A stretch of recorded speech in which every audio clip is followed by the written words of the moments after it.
Maintenant, Luc 3, au 17e verset. Ici, c'est le Seigneur Jésus qui parle. Il dit, il a son van à la main. Il nettoyera son air. Il amassera le bleu dans son grenier. Vous voyez pourquoi est-ce que j'ai dit que le Seigneur ne peut pas porter du livret. Dans le grenier du Seigneur, il n'y a que du bleu. Alléluia. Il dit, il prendra. Il a son van à la main. En réalité, tant que technicien, je vais vous dire ceci. C'est que vous appelez robinet. En réalité, c'est une vanne. Bon, lorsqu'elle est attachée électriquement, c'est ce qu'on appelle électrovanne. Donc ça veut dire, du Seigneur Jésus-Christ ne découle que du haut pur. Cette eau pure qui est la parole de Dieu, la voix pour laquelle les Saintes Écritures nous disent la sémence est la parole. Lorsque la parole est apportée par l'Esprit de Dieu, par l'Esprit de la vérité, il n'y aura qu'une parole pure. Il n'y aura qu'une parole qui doit apporter la bonne sémence. Une mauvaise parole n'apportera jamais une bonne sémence. Une mauvaise parole ne peut sortir la vérité de cette mauvaise parole.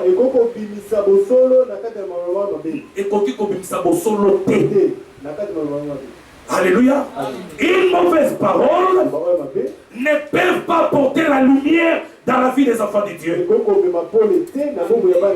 Alléluia. Il dit, il a son van à la main. Il nettoyera son air. Il amassera le blé dans son grenier. Mais il brûlera la paille dans un feu qui s'éteint point. Voilà maintenant ce qui n'apporte pas la bonne nouvelle. 2 Pierre 2 au 17e verset. Sont des fontaines sans eau, des nuées qui chassent un tourbillon. L'obscurité des ténèbres, l'air est réservé. Vous voyez, de eux ne peuvent pas apparaître la lumière. De eux ne peuvent pas apparaître la vraie vie. Ne peuvent pas donner la vraie vie. Dieu ne peuvent que sortir la mort. Dieu ne peuvent que sortir le sommeil. La raison pour laquelle, lorsque Ésaïe 52 te demande, réveille-toi, toi qui dors, parce que de eux, ils n'apportent que le sommeil spirituel. Ils se disent qu'ils sont des églises de réveil, mais pourtant ils prêchent l'évangile spirituel.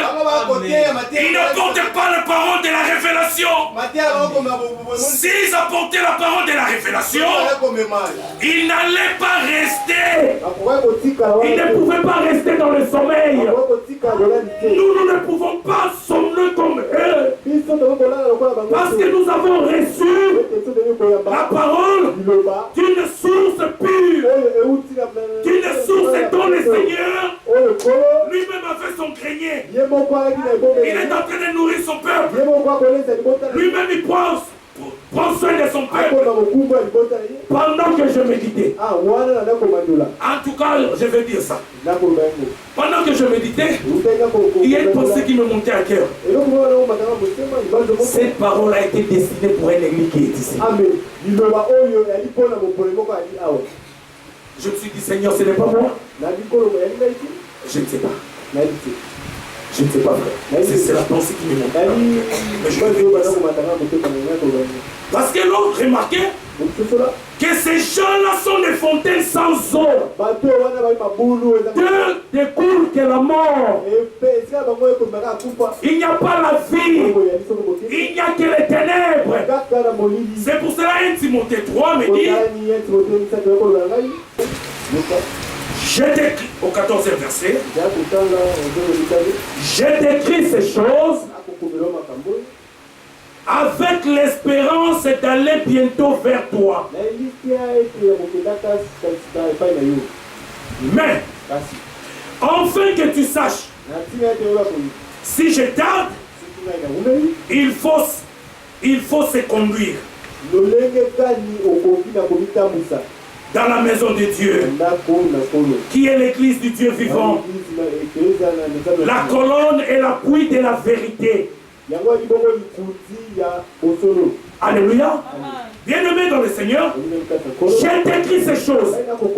Lorsque vous prenez Jacques 4, au 5e verset et le 6e verset, la parole de Dieu dit, ces écritures ne sont pas écrites en vain. Ces écritures parlent. Vous cherchez la voix de Dieu.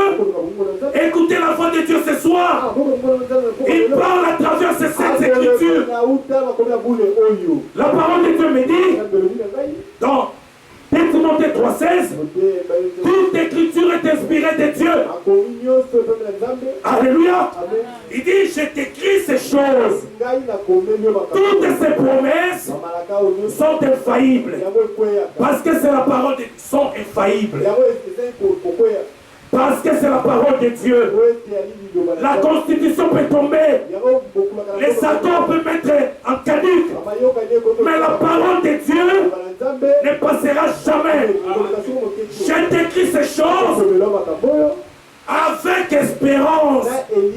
C'est de cette parole qui apporte l'espérance. Malheur à toi qui te confie à un homme. La véritable espérance est en Dieu. Alléluia. La véritable expérience est en Dieu. C'est pour cela que nous lisons ces paroles, afin que l'espérance se produise en nous au moyen de la foi. Car la foi vient de ce qu'on entend, et la foi produit l'espérance, et l'espérance engendre la persévérance. Nous persévérons parce que nous avons une espérance. Les gens nous voient, nous sommes des fous. Mais j'aime cela, être fou en Jésus-Christ. Lorsque nous sommes fous en Jésus-Christ, c'est plus que la sagesse du monde. Crois-tu à cela? Dis Amen. Il est écrit au 15e verset, mais enfin, que tu saches, si je tarde, il faut se conduire. Bien-aimé dans le Seigneur, voilà comment est-ce que je résume la Bible. Vous voyez cette Bible? C'est un testament, n'est-ce pas? Nous n'avons pas de testament. Non, nous n'avons qu'un seul testament. Mais nous avons 2 alliances. Alléluia. Bien-aimé dans le Seigneur, la parole de Dieu, lorsqu'il a été écrite, l'auteur écrivait, mais il y avait un témoin. Le témoin, c'est lui qui est là ce soir. Il est en train de veiller sur sa parole en nous disant, cet acte est bon ou mauvais, cette prédication est bonne ou mauvais. Si tu es fils de Dieu, lorsque la mauvaise parole est prêchée, Dieu lui-même mettra un antiballe pour que cette parole ne prenne pas place en toi. Alléluia. Voilà, bien-aimé dans le Seigneur, il a écrit ces choses pour que nous sachions comment se conduire dans la maison de Dieu. On ne se conduit pas de n'importe comment dans la maison de Dieu. Est-ce que ça m'étonne de voir les chaises vides? C'est l'accomplissement des Écritures. Je ne crois qu'aux Écritures, parce qu'il est écrit dans 2 Timothée 4, au 2e verset, ou je crois bien au 3e verset, les gens dans les derniers jours, les gens abandonneront la saine doctrine pour s'attacher à de fables. Là où la vérité est prêchée, il n'y a jamais eu beaucoup de gens. Dieu n'a jamais été le Dieu de la majorité. Depuis le commencement de toutes les choses, Dieu a été toujours le Dieu de la minorité. Lui-même, chaque soir, il avait l'habitude de descendre dans une assemblée qui n'avait que 2 personnes. Il descendait chaque soir dans cette assemblée. À combien plus forte raison, lorsque cette écriture est accomplie ce soir dans ces lieux, 2 ou 3 réunis à mon nom, je suis au milieu d'eux. Il n'est que là où il y a sa parole. Il n'est que le Dieu qui est dans l'assemblée des dieux. Je vais piquer cet exemple du frère Franck. Il a décidé un homme. Il est allé dans une ville aux États-Unis. Lorsqu'il est arrivé dans cette ville, il voulait visiter la salle, là où il devait prêcher. Et le monsieur vient. Tu es presbytérien? Non. Tu es des assemblées des dieux? Non. Tu es de tel regroupement? Non. Le monsieur le dégage. Si je savais, tu ne fais pas de tous ces regroupements, je n'allais pas vous permettre de voir ça. Dieu n'habite pas dans les assemblées des dieux. Non, Dieu habite dans son assemblée. Alléluia.